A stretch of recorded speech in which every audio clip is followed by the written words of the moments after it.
என் சுவாசமே மலையாளத்திலிருந்து படம் எடுத்தவங்க தமிழ்ல நல்ல டைட்டில் வைக்கிறாங்க. ஆனா தமிழ்ல படம் எடுக்கிறவங்க இங்கிலீஷ்ல டைட்டில் வைக்கிறாங்க. தமிழர்கள் நீங்க இந்த 6 மாசத்துல அந்த கணக்கு எடுத்து பாருங்களேன். மேக்சிமம் டைட்டில் வந்து இங்கிலீஷ் தான் இருக்கும். தமிழ் பற்று எங்க போச்சு? தமிழ்ல பேர் வச்ச படம் ஓடாதா? தமிழில் வைத்த படங்கள்லாம் ஓடியது, சாதனை படைத்தது. இப்ப ஏன் உங்களுக்கு மட்டும் அந்த எண்ணம் வருது? தமிழ்ல டைட்டில் இல்லையா?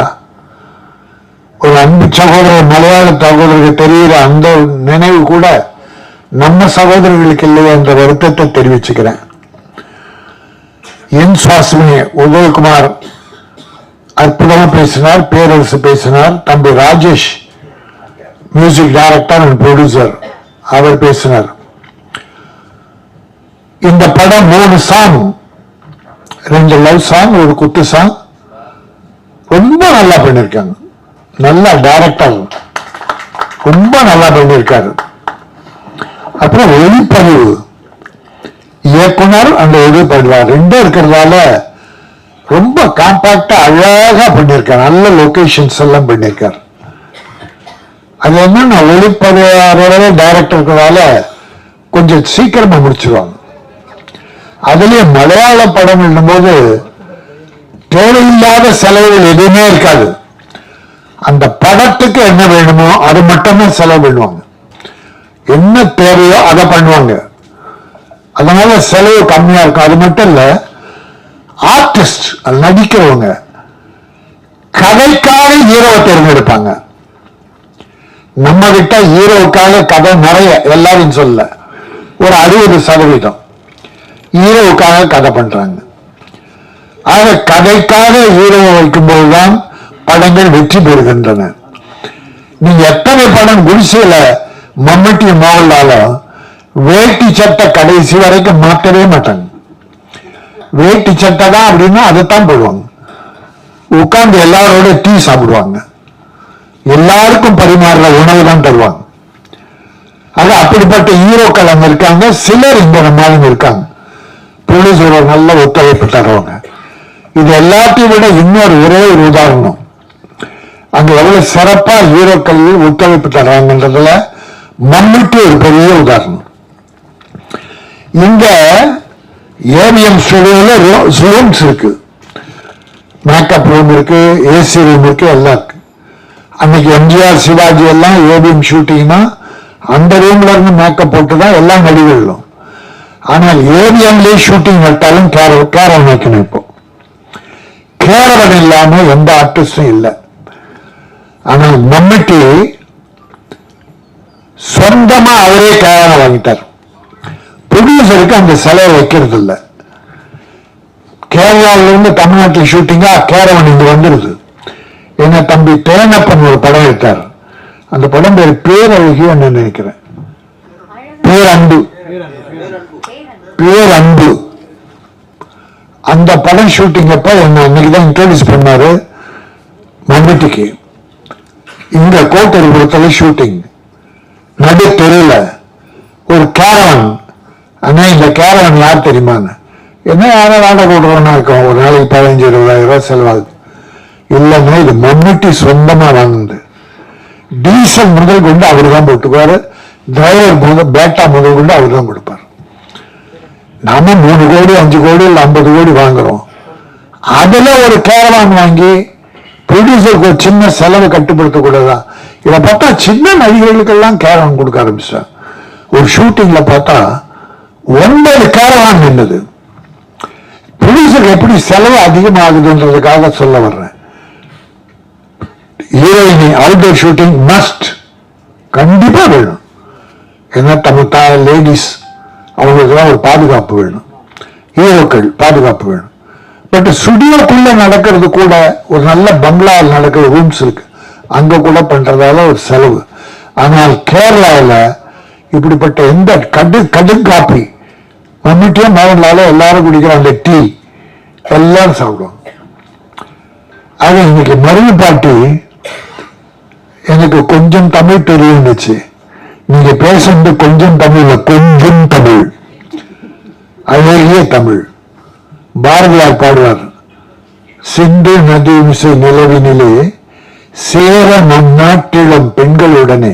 சேர நாடுனா கேரளா. சேர நாட்டிலம் பெண். பாரதியார் பாருங்க, நம்ம உதயகுமார் மாதிரியே அந்த பெண்களை எங்க தேர்ந்தெடுத்தார் பாருங்க. சேர நாட்டிலம் உள்ள பெண்களுடனே சுந்தர தமிழினில் பாட்டு, சுந்தர தெலுங்கில் பாட்டு சேர்த்து தோணியை ஓட்டி விளையாடு. யாரு? தமிழன். கேரள பெண்ண தமிழன், பாட்டு தெலுங்கு. ஆக ஒரு ஐக்கியத்தை உருவாக்குறது பாரதி பாடினார். அப்போ கேரள பெண்ணு அழகா இருப்பா, தமிழ்ல இருக்காங்க. பட் அப்படிப்பட்ட பெண்களை நம்ம பத்மினி, இன்னைக்கு நயன்தாரா, நிறைய பேர் இருக்காங்க. தெலுங்குலயும் வந்திருக்காங்க, கன்னடத்திலிருந்து வந்திருக்காங்க. அது அழகு என்பது எல்லா இடத்துலயும் இருக்குது. அதில் குறிப்பா அதிகமா கேரளாவில் இருக்கு. நல்ல மனம் படைத்தவர்கள். தமிழும் மலையாளம் அதிக வித்தியாசம் இல்லை. தமிழை மலையாளத்தில் பேசும்போது இன்னும் அழகு இருக்கும். அது மட்டும் இல்ல, தம்பி சொன்னார் டிக்கெட் விலைய ப்ரொடியூசர் கவுன்சில் ஏதோ ரெக்கமெண்ட் பண்ணியிருக்காங்கன்னு. நான் ரொம்ப காலமா சொல்லிட்டு இருக்கேன், சின்ன படங்களுக்கு 60 ரூபா, 80 ரூபா, 100 ரூபா. ஏழைகள் படம் பார்க்கணும். இப்ப 150 ரூபா, 100 ரூபாய்க்கு மேல இருந்தா எந்த ஏழையும் வர்றதில்லை. அது சின்ன படம் வேணும்னா தமிழக முதல்வர் அவர்கள் அதை கூர்ந்து இங்க ஒரு 450 கோடியில 140 ஏக்கர்ல பூந்தமல்லியில ஒரு ஸ்டுடியோ கட்ட போறாரு. மாடர்னா மகிழ்ச்சி, வரவேற்கிறோம், வாழ்த்துக்கள். அதே சமயத்துல தியேட்டர்களின் சின்ன தியேட்டர்கள் உருவாகி இப்ப இருக்கிற தியேட்டர்ல டிக்கெட் விலையை குறைச்சி ஏழைகளும் குடும்பத்தோடு இந்த படம் பார்க்கணும் என்பதை சொல்லி, இன்னொன்னு ஒரே நாடு ஒரே உணவு ஒரே மதம் சொல்லிட்டு இருக்கோம். ஆனா தமிழ்ல படம் எடுக்கும்போது சென்சார் ரொம்ப ஜாக்கிரதையா பார்த்து கட் பண்றான்.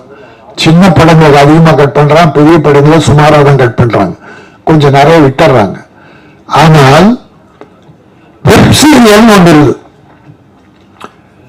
யாராலுமே பார்க்க முடியாது. நீ குடும்பத்தோட குழந்தை குட்டிகளோட பார்க்க முடியாது, சென்சார் கிடையாது. வெப் சீரியல் மட்டும் எதுக்கு சென்சார் இல்ல? இப்ப நம்ம கஷ்டப்பட்டு எடுக்கிற படங்களை சென்சார் பண்றீங்க. பண்ணணும்.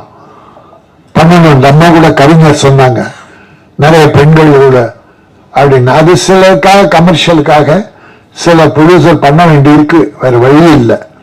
அது அளவா எல்லாரும் குடும்பத்தோடு உட்கார்ந்து பார்க்கிற அளவுக்கு அது இருக்கணும். ஆனால் வெப் சீரியல் கேவலமா இருக்கு.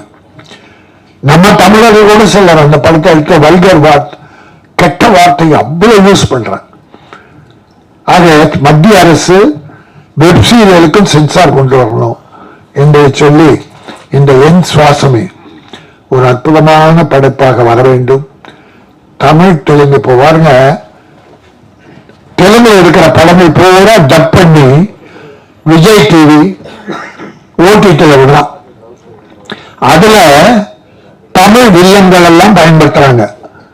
ஒரு தமிழ் டப் பண்ணு சரத்குமார், சத்யராஜ், நாசர், சமுதிரகனி, இன்னும் நிறைய நடிகர்களை தெலுங்குல பிக்ஸ் பண்ணி நடிக்க வைக்கிறாங்க. அது என்னன்னா தமிழ்ல டப் பண்ணி இருமொழி படம் மாதிரி ஆக்கிடுறாங்க. அந்த மாதிரி தமிழும் மலையாளம் பண்ணது பெஸ்ட். இன்னைக்கு காஸ்ட் ஆஃப் ப்ரொடக்ஷன் அதிகமாயிடுச்சு. அப்போ ஒரு படம் இருமொழியில் எடுத்தால்தான் செலவினங்களை கட்டுப்படுத்த முடியும், ஈஸியா ரிலீஸ் பண்ண முடியும்.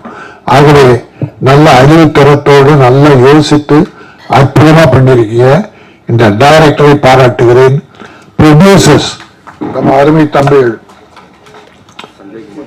எஸ்கேஆர், அர்ஜுன் குமார், ஜெமினி அவர்களை பாராட்டுகிறேன். இயக்குனர் அண்ட் கேமராமேன் மணி பிரசாத் அவர்களை பாராட்டுகிறேன். மியூசிக் பிஜி மிக சிறப்பாக செய்திருக்கிறீர்கள். உங்களுக்கும் ஒரு நல்ல முன்னேற்றம் கிடைக்கும்.